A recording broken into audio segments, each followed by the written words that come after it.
অমৃত প্রকল্পের অধীন আগরতলা শহরের বিভিন্ন পুকুরগুলিকে সৌন্দর্যায়নের কাজ হাতে নেওয়া হয়েছে। তারই অঙ্গ হিসাবে সেন্ট্রাল রোড শিববাড়ি পুকুর, ভেটেরিনারি হাসপাতালের লেক এবং উজান অভয়নগর বাজারস্থিত পুকুরের সৌন্দর্যায়ন ও উন্নয়নের উদ্যোগে অভয়নগর বাজারস্থিত পুকুরের সৌন্দর্যায়ন সোমবার এক অনুষ্ঠানের মধ্য দিয়ে এই তিনটি পুকুরের সৌন্দর্যায়ন ও উন্নয়নের জন্য শিলান্যাস হয় মুখ্যমন্ত্রী ডক্টর মানিক সাহার হাত ধরে। অমৃত প্রকল্পের অধীন আগরতলা শহরের বিভিন্ন পুকুরগুলিকে সৌন্দর্যায়নের কাজ হাতে নেওয়া হয়েছে। তারই অঙ্গ হিসাবে সেন্ট্রাল রোড শিববাড়ি পুকুর, ভেটেরিনারি হাসপাতালের লেক ও উজান অভয়নগর বাজারস্থিত পুকুরের সৌন্দর্যায়ন ও উন্নয়নের উদ্যোগ গ্রহণ করা হয়। শিববাড়ি এলাকায় এক অনুষ্ঠানের মধ্য দিয়ে কাজগুলোর শিলান্যাস করেন মুখ্যমন্ত্রী ডাক্তার মানিক সাহা। অনুষ্ঠানে বক্তব্য রাখতে গিয়ে মুখ্যমন্ত্রী ডাক্তার মানিক সাহা বলেন, অমৃত প্রকল্পের অর্থে সেন্ট্রাল রোড শিববাড়ি পুকুর, ভেটেরিনারি হাসপাতালের লেক ও উজান অভয়নগর বাজারস্থিত পুকুরের সৌন্দর্যায়ন ও উন্নয়নের উদ্যোগে নেওয়া হয়েছে। এই প্রকল্পের যে সকল উন্নয়নমূলক কাজ হয় তার জন্য যে পরিমাণ অর্থ ব্যয় হয় তার 90% টাকা কেন্দ্রীয় সরকার দেয়, 10% অর্থ নিয়ে রাজ্য সরকার কাজ করে। স্মার্ট সিটি প্রকল্পের কাজের ক্ষেত্রেও 90% টাকা কেন্দ্রীয় সরকার প্রদান করে থাকে। স্মার্ট সিটি প্রকল্পে 500 কোটি টাকা প্রদান করা হয়েছে। স্মার্ট সিটি প্রকল্পের মাধ্যমে অনেক কিছুর উন্নয়ন করা হয়েছে, কিন্তু স্মার্ট সিটি প্রকল্পের দ্বিতীয় পর্যায়ে এখনো শুরু হয়নি। তাই অমৃত প্রকল্প দ্বিতীয় পর্যায়ের ন্যায় স্মার্ট সিটি প্রকল্পের ক্ষেত্রেও দ্বিতীয় পর্যায় চালু করার জন্য কেন্দ্রীয় সরকারের নিকট দাবি জানানো হবে। রাজ্যের স্বাস্থ্য ব্যবস্থা নিয়ে মুখ্যমন্ত্রী বক্তব্য রেখে বলেন, মণিপুরের সিজা হাসপাতালের সাথে মৌ স্বাক্ষর করা হয়েছে। রবিবার 12 জনের চিকিৎসক দল সিজা হাসপাতাল থেকে রাজ্যে এসেছে। প্রথমবারের মতো সোমবার জিবি হাসপাতালে কিডনি প্রতিস্থাপনের কাজ হয়েছে। কিডনি প্রতিস্থাপনের জন্য যে চিকিৎসক দল রাজ্যে এসেছে তাদের 1.5 লক্ষ টাকা প্রদান করা হবে। পাশাপাশি তাদের থাকা খাওয়ার ব্যবস্থা করা হয়েছে। কিডনি দাতা ও গ্রাহীতাকে কোনো অর্থ প্রদান করতে হবে। রাজ্যেও চিকিৎসকরা সিজা হাসপাতালে গিয়ে প্রশিক্ষণ নিয়ে এসেছে। সিজা হাসপাতালের সাথে 5 বছরের মৌ স্বাক্ষর করা হয়েছে। রাজ্যে চিকিৎসকরা কিডনি প্রতিস্থাপনের কাজ শিখে গেলে এবং 3 বছর অভিজ্ঞতা অর্জন করলে তারও কিডনি প্রতিস্থাপনের জন্য ছাড়পত্র পেয়ে যাবে। মুখ্যমন্ত্রী আরো বলেন, প্রস্তাবিত শান্তিনিকেতন মেডিকেল কলেজ নিজেদের টাকায় জায়গায় ক্রয় করেছে, পরিকাঠামো গড়ে তুলেছে, ম্যান পাওয়ারও তাদের। রাজ্য সরকার শুধুমাত্র আইজিএম হাসপাতালে যেন তাদের কলেজের পড়ুয়া পঠন পাঠন ও প্র্যাকটিক্যালের করতে পারে তার জন্য 2 বছরের চুক্তি হয়েছে। তার জন্য শিক্ষার্থীদের মাথাপিছু 10,000 টাকা করে শান্তিনিকেতন মেডিকেল কলেজকে ব্যাংকে জমা দিতে হবে। রাজ্য সরকার সকল খোঁজ খবর নিয়ে শান্তিনিকেতন কলেজকে আইজিএম হাসপাতাল ব্যবহারের অনুমতি দিয়েছে। বিরোধীরা রাজনীতির করার জন্য শুধুমাত্র বিরোধিতা করছে। উন্নয়নমূলক কাজ করতে গেলে বিরোধীদের অপপ্রচার শুরু হয়ে যায় বলে জানান মুখ্যমন্ত্রী। এই দিনের এই অনুষ্ঠানে মুখ্যমন্ত্রী ডাক্তার মানিক সাহা ছাড়াও উপস্থিত ছিলেন আগরতলা পুর নিগমের কমিশনার শৈলেশ কুমার যাদব, পুর নিগমের deputy mayor Monika Das Dutta, corporator Ratna Dutta সহ অন্যান্যরা।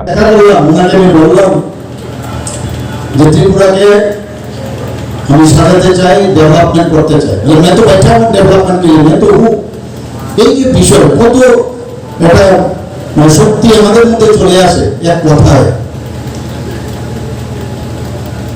তো এই দিকে আমরা বিভিন্ন প্রকল্প আমরা বানাচ্ছি। আমি বিভিন্ন আধিকারিকদের সাথে কথা বলছি। আজকে আপনারা শুনে নিশ্চয়ই খুশি হবেন যে স্বাস্থ্য দপ্তরের তরফ থেকে আমাদের এই যে মৌ হয়েছে সিজা হসপিটালের সাথে মৌ, ওদের 12 জনের টিম আজকে কালকে এসেছে এখানে। কিডনি ট্রান্সপ্লান্ট আজকে সকাল 8টা থেকে শুরু হয়েছে, ভাবা যায় কোনোদিন। এবং যে পেশেন্ট ছিল না, পেশেন্ট তার মা যে নাকি ডোনেট করবে, ডোনার আর রেসিপিয়েন্ট তার ছেলে, মানে এত ইমোশনাল হয়েছে। গতকাল আমি দেখা করেছি, আমাকে অনেকে বলছিল এরকম একটা মানে ঘটনা আপনি করতে যাচ্ছেন, তো এটা সময় হওয়া উচিত, সেখানে সাংবাদিক বন্ধুদের সামনে বলা উচিত, ফলো করে প্রচার করা উচিত। আমি করবো না, কারণ এখানে দরকার নেই, কারণ খুব অ্যাসেপ্টিক জোন, সেখানে হাইজিন মেনটেন করতে হবে, একটা ইনফেকশন হলো বিপদ। তো সেই জায়গায় সাংবাদিক বন্ধু আমার সাথে কালকে ঢুকছিল, ওকে না করে দেওয়া হয়েছে। আমি আগে বলে দিয়েছিলাম ঢুকতে দেবো না। তো ওখানে গিয়েছি, ওর সাথে কথা বলেছি, বলছে যে এই যে কাজ আপনি করলেন কত লাখ লাখ টাকা খরচ, সেই জায়গায় আমরা মাত্র আমাদের ডাক্তারবাবুরা বললেন 1.5 লাখ টাকার মতো আমরা যারা আসছে তাদেরকে দেবো। থাকা খাওয়া আমরা সরকার গ্রহণ করবে, তার একটা পয়সা লাগবে না। যে ভাবুন তো কোনদিন কেউ ভেবেছিল? শুরু হচ্ছে তার আগে আমাদের যারা ডাক্তারবাবু আছে, যারা ইউরোলজিস্ট, নেফ্রোলজিস্ট এবং ট্রান্সপ্লান্ট যারা করে, তাদের কাছে আমরা পাঠিয়েছি আমাদের ফুল টিম, নার্স থেকে আরম্ভ করে ফুল টিম, আমরা 7-8 জন 9 জনের টিম পাঠিয়েছি অ্যানেস্থেসিওলজিস্ট। তারা যে ট্রেনিং নিচ্ছে, তারা এখন আস্তে আস্তে ওদের সাথে কাজ করবে এবং আগামী দিন ওরা যখন সেটা শিখে যাবে, শিখে গেলে তারও একটা মানে রুলস আছে যে এত বছর অবধি যদি তুমি কাজ করো you'll be allowed to work. তো সেই কাজটা ওদের সাথে 5 বছর মানে ভুল হয়েছে, 5 বছরের মধ্যে 3 বছর যদি ওদের হয়ে যায় তাহলে they will be permitted to work. তো এই যে বিষয়গুলো একটা পরে আমরা করার চেষ্টা করছি, এবং এর থেকে স্যাটিসফ্যাকশন কি হতে পারে? কালকে পেশেন্ট ওর মা যে বলছিল একদিকে, এবং আমাকে একটা বলা হলো একই 2 টেবিলে একসাথে সাইমালটেনিয়াসলি শুরু হবে, একদিকে ডোনারের আর রেসিপিয়েন্ট দুজনের 2 টেবিলে কিন্তু একসাথে টিম অপারেশন স্টার্ট করবে, এবং আশা করি সেটা সাকসেসফুল হবে। এবং একের পর এর আগে নিউরো সার্জারিতে আমরা নিউরোলজিস্ট, আমরা নিউরো সার্জারি এনেছি, নিউরোলজিস্ট এনেছি, এখানে এখন ওপেন হার্ট সার্জারি হচ্ছে, কোনটা কম, একের পর এক 9টা সুপার স্পেশালিটি আমরা এখানে শুরু করেছি। মেডিকেল কলেজের সিট এখন 150 থেকে 150 হয়ে গেছে। আমাদের যে WHO যে রেশিও, সেই রেশিও অনুযায়ী এখনো আমরা অনেক পিছনে, ডাক্তার এবং পেশেন্টের রেশিও। সেই জায়গায় আমরা এখন এখানে মেডিকেল কলেজ আরো টিএমসির মধ্যে আছে 100, কিন্তু এর মধ্যে আমরা বাইরের থেকে অনেকে আসে, কারণ সবাই তো আর ত্রিপুরার না। তো আমাদের ডাক্তার আরো বেশি করে প্রয়োজন।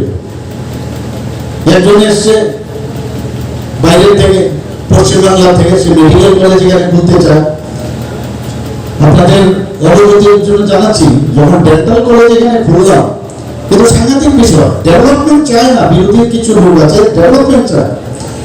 প্রধানমন্ত্রী মেঘালয় থেকে, আমিও মেঘালয় যাব, গুয়াহাটি থেকে আমি গাড়ি করে যাচ্ছিলাম মেঘালয়, এবং আসার সময় প্রধানমন্ত্রীর ফ্লাইটে আমি চলে আসবো আগরতলা, এবং এখানে এসে অনেক যে প্রকল্প, তার সাথে ডেন্টাল কলেজ ওপেন হবে, ওনার সাথে আমার চলে আসবো, সেইভাবে কথা। রাস্তায় যাচ্ছি, হঠাৎ করে খবর এলো পিএম অফিস থেকে, পিএম তো চলে মানে তার ওনার তো অফিসিয়াল আমার কাছে যোগাযোগ করলো যে কেউ একজন এখানে বিধায়ক লিখেছেন যে ডেন্টাল কলেজ যে যারা ফ্যাকাল্টি, সেই ফ্যাকাল্টি আগরতলা গভর্নমেন্ট মেডিকেল কলেজের ফ্যাকাল্টি, তাহলে আগরতলা গভর্নমেন্ট মেডিকেল কলেজের এফিলিয়েশনই চলে যাবে মুখ্যের সঙ্গে বাস করে।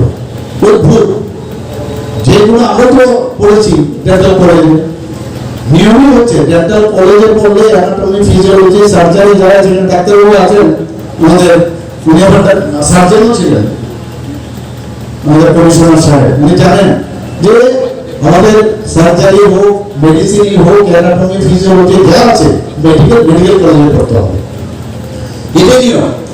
এখানে যে আমাদের বিভিন্ন যে পাড়া মেডিসিন যে কোর্সগুলো আছে, এএনএম, জিএনএম, তারা কিন্তু কলেজে এসে আমাদের টিএমসিতে বা আগরতলা গভর্নমেন্ট মেডিকেল কলেজে এসে ওদের পড়াশোনা করতে হয়।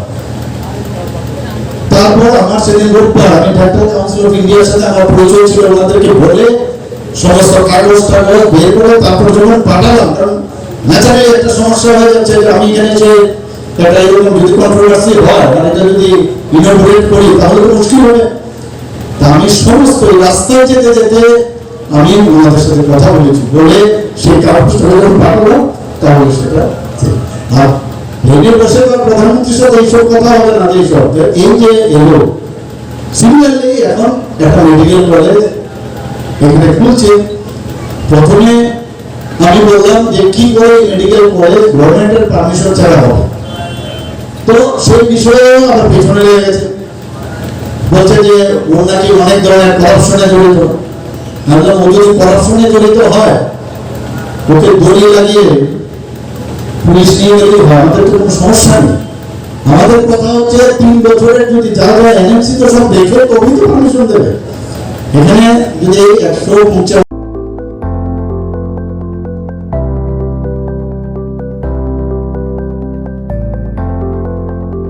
নিজস্ব প্রতিনিধির রিপোর্ট, এশিয়ান টাইমস।